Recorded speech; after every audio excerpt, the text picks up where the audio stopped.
In part 8, we have some time for some reflection.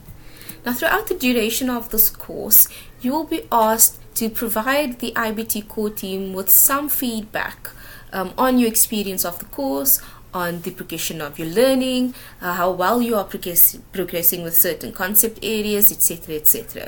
Now, this allows the IBT core team to improve the course for the upcoming iterations year on year.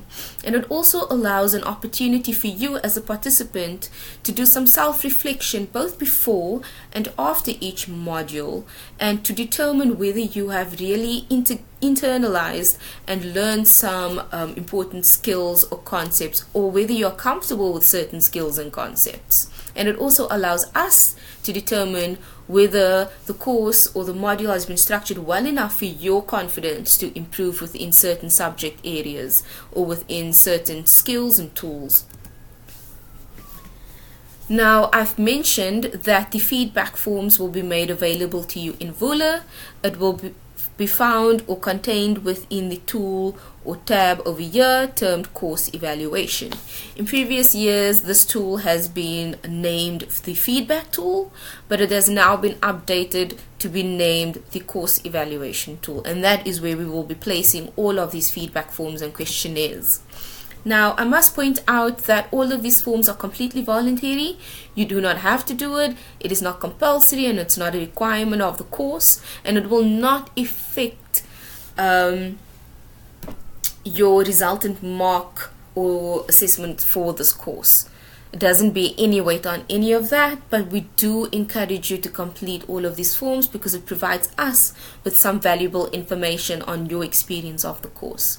I must also point out that all of the responses are completely anonymous, and your anonymity is guaranteed by Vula.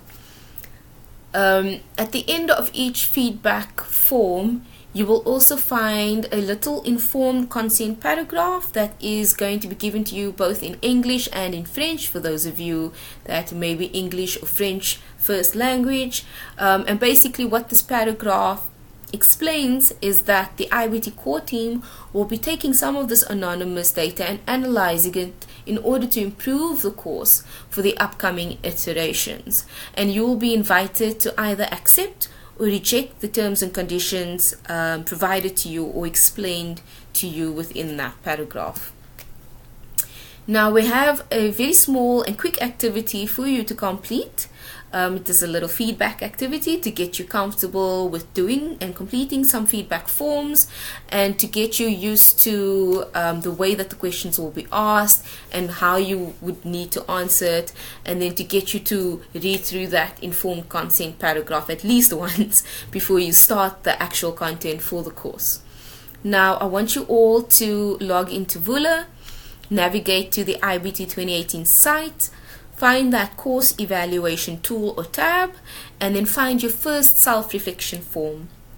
I want you all to please complete that form and to answer as truthfully as possible. The idea is that you'll have much more confidence and become much more confident in all of these subject areas and concepts and tools by the end of this course. The format of the questions will be as it's illustrated at the top of the slide. It'll be on a scale from 0 to 5. Rate your confidence in multiple sequence alignment. The questions will sort of follow that structure, and then you will rate your confidence in all of these subject matters. And then as you progress throughout the course, you will again be asked to rate yourself, and hopefully that confidence will go up. But it will also be an opportunity for us as the core team to gauge whether the concepts and the content that's being delivered to you has actually helped you improve some of your skills and your confidence in many of these tools and skills and analyses. So please do take the time to complete those forms, and please answer as truthfully as possible. There are no right or wrong answers, and you will not be penalized for completing or not completing any of this. But since one of the activities for today is for you to complete this form, you will be required to, at the very least, complete the feedback form for today. Now, I'd like you to watch the very last video for today, which is part 9. And we will end off